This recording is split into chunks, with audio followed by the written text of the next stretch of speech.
seen Parkland, we've seen Santa Fe now.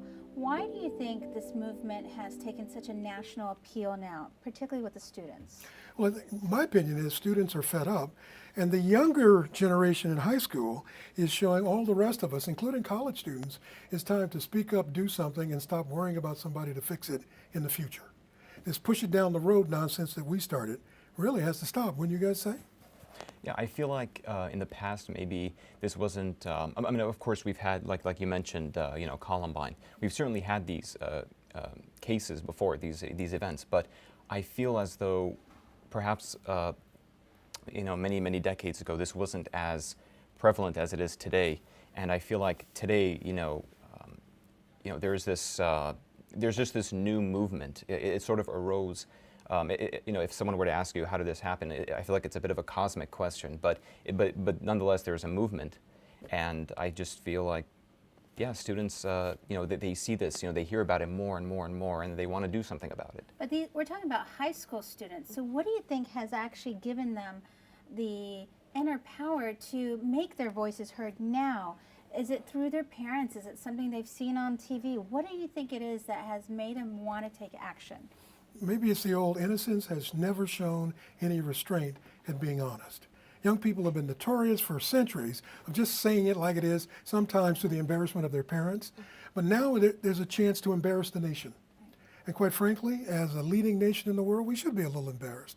The media is not doing a good job of talking about this. Certainly the schools are trying to stay safe. Teachers are being told they might have to arm, which seems ridiculous to so many of them. You remember when we had the students here from some of the local high schools. They wanted nothing to do with guns. It's about time that young people had their voice and that we follow them. Do you find that parents are listening to them now? Do you find that law enforcement are actually listening to these students now? Do you feel that their voice is being heard? Yeah, I think that the March for Our Life, the high school student movement, is very impressive, and I think that their movement is for their life. They don't want to lose their friends anymore. So, according to the U.S. Centers for Disease Control and Prevention, 7 children and teens are killed with guns in the U.S. on an average day. So I cannot believe this statistics. So I think they don't want to lose their friends anymore. Yeah, and that is the motivate to them to move. So of course we're talking about then the whole gun movement, and should we be curbing guns? Should we allow the Second Amendment roam free? Then what should we be doing then? What is it that the students are asking us to do versus what we know as policies and to be law? I think that it's no doubt a very difficult time because there's just so many factors. We don't know whether I feel personally that guns solely may not be the issue, but there's just so many things. But of course, it could be part of it. But I think that there's also there's all kinds of things that we can bring up. Like for example, there's mental illness. I heard in the previous talk that of course nobody just goes and shoots somebody just because they were bullied or just out of nowhere. And so I think that there's a lot of things that we can look into. Perhaps I think maybe look at it on a case-by-case basis. And it wouldn't hurt if we stopped dissecting after-the-fact events by continuously looking at what are some of the signs. When a kid walks into a school wearing a trench coat on an 88-degree day with high humidity, everybody in the room should have looked around and said, tell somebody. The fact that some people thought about it, but a little bit too late, is kind of appalling. So I do think young people are smart enough to know what needs to be done. And I know teachers are smart enough to know to keep their students safe. That's what we try to do here at San Jose State. But is it our responsibility? Is it the students' responsibility? Is it the teachers' responsibility? Is it the parents' or law enforcement responsibilities to look for these signs? I think it's everybody. I think, I would say everybody. I would say also the parents. I mean, that kind of sticks out to me more. I think the parents are important because, of course, the teachers have a responsibility, just like parents, to try to see these signs, look out for these signs. But the parents, they ultimately, where are these students getting guns from? They must be getting it from home, or if they're underage, they're going and getting it from somewhere. So the parents have to be onto them, I think. And there's no major mission in the media to get rid of the Second Amendment. People should stop saying that nonsense because it's just not true.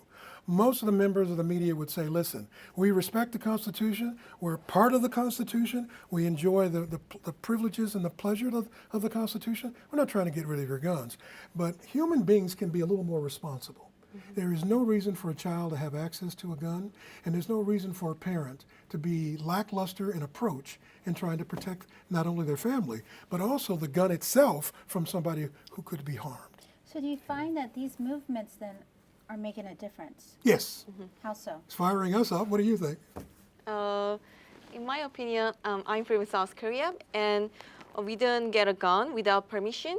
And even the police officer, they don't have a real gun. They have only gas gun or taser gun because the dangerous of the gun. So, to be honest, when the gun violence occurred, my family and my friends asked me, "Are you okay?" So they are worried about me. So the gun issue in United States is very serious, and I think that we should change this problem. Yeah. And what I would say that just like any debate or any conflict, whatever word you want to use, I would say this is sort of a conflict of its own. I would say, yeah, I would say they are making a difference in the sense that they are at least sparking a discussion. Because I believe that if you want to approach anything, any kind of conflict, anything, it has to start with discussion. And I think that's what they're doing. And Elizabeth, let me just say, since we're both veteran journalists, we've seen television promote violence and guns. We're constantly seeing newscasts led with violence in Oakland or San Jose, and all of this kind of perpetuates the notion it's expected. It's part of the norm. When in reality, we as journalists can make decisions to lead a newscast differently. We can tell different types of stories. You and I have dodged bullets out there covering stories like this. Literally. And quite frankly, my mother used to call me when I was a reporter and wondering if I was still alive. I'm sure that happened to you. Absolutely. I've had moments where seconds when I'm off the air, my mother will call me and say, "I'm glad I saw you on camera. It meant that you were okay." So last question here. So, we are teaching a lot of our students to go into the education field, and we're teaching them how to teach students. Right. We're teaching them certain curriculums and professions. Should we also now be teaching our teachers to be how to look for this mental illness, how to look for these signs, how to protect themselves, how to protect the students, how to role play all this?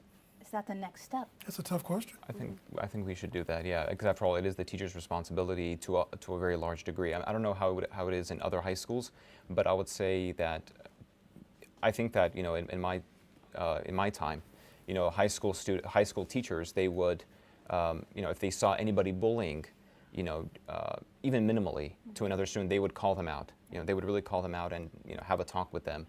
I think something like that can really make a difference sometimes. We never know. And even on a college campus, we have issues periodically during the course of the year that are strange. But I'm very proud of our students at San Jose State. They don't overreact. And they do have the humanitarian approach of taking a teacher aside or letting the police know, this looks strange, this isn't right. We feel uncomfortable in the class.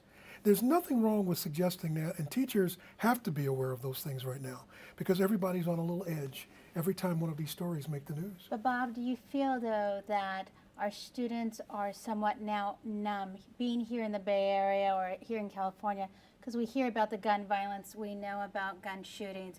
Do you think that maybe our students are becoming a little bit more numb to the fact that, it's another shooting? I think we all are being numb to that notion, but I would say this generation needs to have more of a voice because this notion that social media is going to fix it all, never going to happen.